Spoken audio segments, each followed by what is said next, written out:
Right now, there's a small plastic stick with bristles sitting in your bathroom. You use it twice a day without a single thought. It takes maybe 2 minutes. You don't even look at it. But humans have been trying to solve this exact problem for over 5,000 years. And the first toothbrush wasn't a brush at all. It was a stick.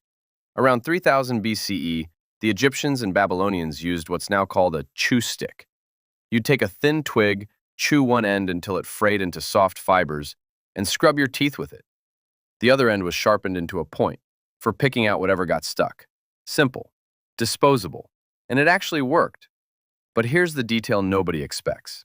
The chew stick didn't disappear when civilizations fell. It survived for thousands of years, across dozens of cultures, almost unchanged. In parts of Africa, the Middle East, and Asia, people are still using a version of it today.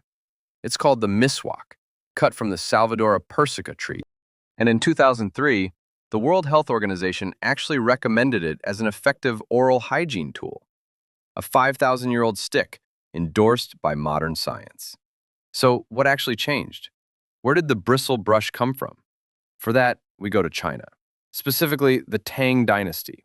Around 619 CE, Chinese craftsmen created the first bristle toothbrush. The bristles weren't synthetic. They were taken from the necks of hogs, stiff, coarse hair, fixed into a handle carved from bone or bamboo. It looked almost exactly like a modern toothbrush. Not similar, almost identical. European travelers saw this tool in China centuries later, and they were baffled by it. Because at that exact time, Europe was doing something very different for dental care.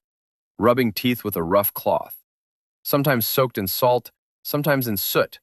No bristles, no design, just friction and hope. Some used crushed eggshells. Some used ash. Anything abrasive enough to scrape the surface clean. So when the hog bristle brush finally reached Europe in the 17th century, it was treated like a luxury import. Only the wealthy could afford one.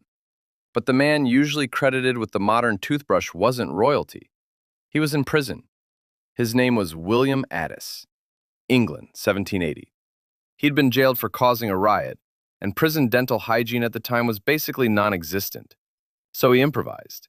He saved a small animal bone from a meal. He drilled tiny holes into it, got bristles from a guard, tied them into tufts, and sealed them with glue. When he was released, he didn't stop. He turned it into a business. His company started mass-producing bone-handled, bristle toothbrushes for the public.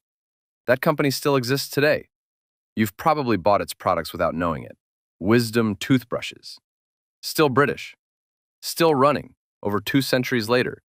One man in a jail cell accidentally built a company that outlived empires. But even then, something was still missing. Hog bristles had a hidden problem nobody wanted to talk about. They were porous. They trapped bacteria, and they took forever to dry. Dentists across Europe knew hog bristle brushes were, in a sense, spreading germs back into people's mouths. For over 150 years, that was just accepted. There was no alternative.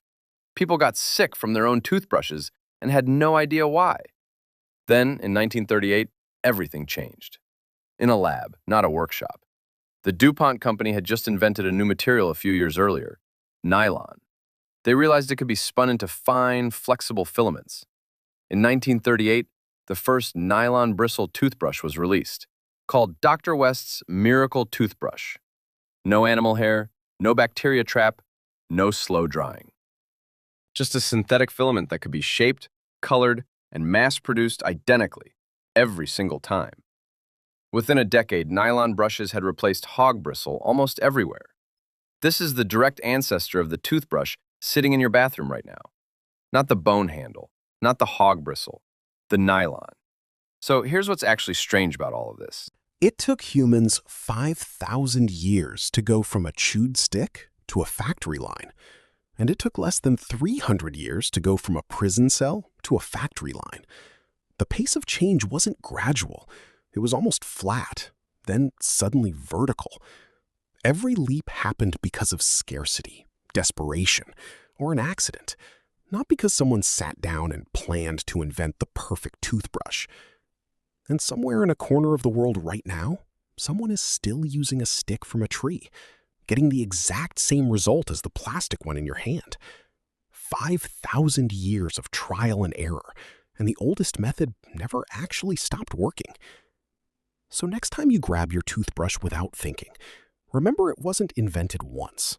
It was invented over and over again by people solving the same small problem thousands of years apart. That's the end of a 5,000-year argument about the best way to clean a human mouth.